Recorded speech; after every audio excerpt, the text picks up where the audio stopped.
Welcome to our Media Center. Hi students, and welcome to Savannah Christian Preparatory School's Duren Avenue Media Center. We are so excited you decided to stop in today and learn a little more about what we have to offer. Whether you're interested in learning more about books and computers or our reading area, there's always lots to do and lots to see in our Media Center. Okay everyone, let's get ready to learn how we can find what we're looking for in the different areas of our Media Center.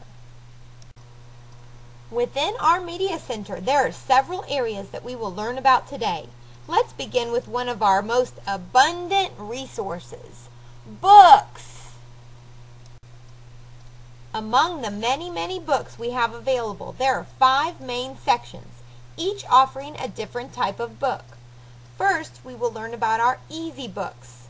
Then move on to fiction, nonfiction, biography, and reference materials. Pay attention as we discover what each of these sections has to offer. We'll review these again at the end and see if you can help figure out where some of these books belong. This is what is called the easy section. Here, books that consist primarily of picture books are kept. These books are intended for young readers, but can also be a quick, fun read for our older readers, or are great for older readers who are helping younger readers learn about books. The books here may be fictional, meaning that they are made up by the author, or nonfiction, meaning that they are true stories. Most often, these stories will be made up by the author.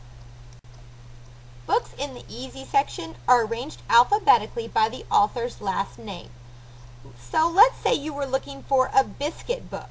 You would need to look in the C section because the author's last name, Capucilli, begins with a C. So as we find our book, there are some important things that we need to pay attention to. Here we can see the call number of our book. Every book in the Media Center has a call number. For this particular book, the call number is ECAP. This is because the book is in the easy section and is written by Alyssa Satin Capucilli. Looking for our call number is important for a few reasons. First, it helps us locate our book. It is also important that we pay attention to our call number when books are put back on the shelves. That way, it is in just the right place for the next person to be able to find it. Now let's explore the fiction section. Books in this section contain stories that are not true. They are made up by the author. Usually fiction books are chapter books and are used by older students. They are often longer stories and contain far fewer pictures than the books we find in the easy section. Books in the fiction section do share some similarities with those in the easy section. They are arranged in alphabetical order by the author's last name, and they are not true or made up. In the fiction section, the call number will begin with an F, or FIC. This represents the word fiction. Below this section, the first few letters of the author's last name will be displayed, just like we saw with the books in the easy section. Let's compare and see what we have learned so far. Look at these 2 books. Can you easily tell which one is a picture book and which is a fiction book? How can you tell? If you could tell that the picture book was the more colorful book with very few words and pictures taking up most of the page, and identify the fiction book as the one with the black and white pages and mostly all text, you are correct. Remember, both the easy section and fiction section contain books that are not true, have call numbers that use the author's last name to sort them alphabetically on the shelves, but they contain very different stories in both length and age appropriateness. Let's continue on our tour by taking a look at the nonfiction section. Nonfiction books are true, and they are used to gather information on a particular subject. Unlike the other 2 categories we've looked at, nonfiction books are shelved in numerical order by subject or topic. The Dewey Decimal System is used to categorize or organize books in this section by grouping them in sets of 10. To help us easily locate nonfiction books, shelf markers are used to direct our search. For example, if we were looking for a book about our state, Georgia, we would look between 900 and 999 in the Geography and History section. Don't worry about knowing what each group in the nonfiction section represents. We have a kid-friendly display set up that will help you on your way. Also, don't forget to use the shelf markers. They are a great hint to help get you pointed in the right direction. Now it is time for us to visit the biography section. A biography is a true story or someone's life written by someone else. In this section, we will find stories about presidents and inventors, actors and athletes, and lots more people you have probably heard of. Biographies are housed within the nonfiction section, but are all grouped together with their own call number, 921, in the Dewey Decimal System.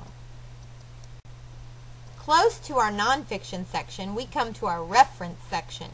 Here you will find encyclopedias, dictionaries, and atlases and globes. These materials are very special and have to be used inside the Media Center. They are not allowed to be checked out, but they are for everyone to share. Let's examine what each of these reference materials have to offer.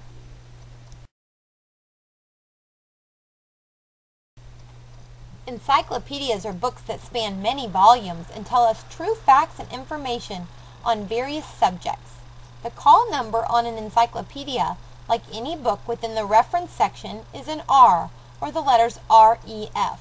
Also, you will see that the encyclopedias are numbered and lettered. This information is used not only to keep the books in order, but also to help you find information that is of interest to you.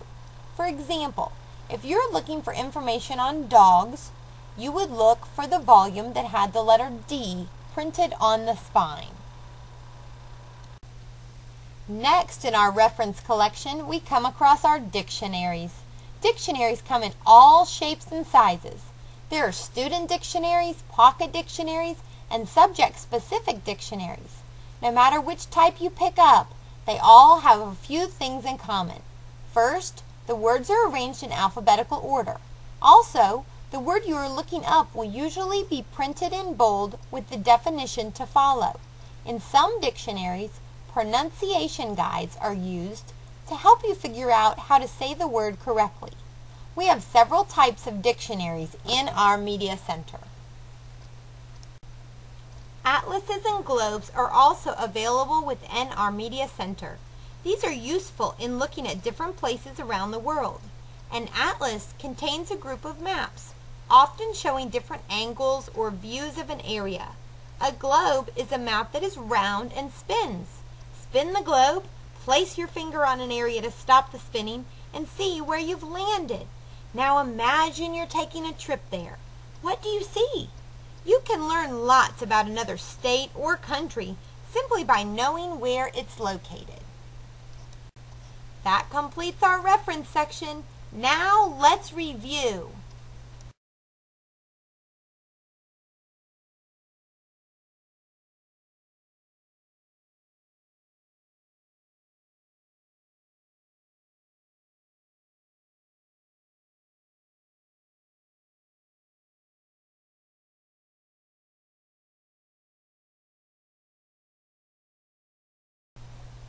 All information found in the reference section is true, also called nonfiction. Encyclopedias, dictionaries, atlases, and globes are all found in our reference section. Reference materials are not allowed to be checked out, but are to be used within the Media Center. That completes our tour of the book sections. We have looked at easy books, fiction books, nonfiction books, biographies, and reference materials. But wait! That's not all we have in our Media Center. Let's take a look at some other resources we have right here at Savannah Christian. Our Media Center also has computer workstations available for student use.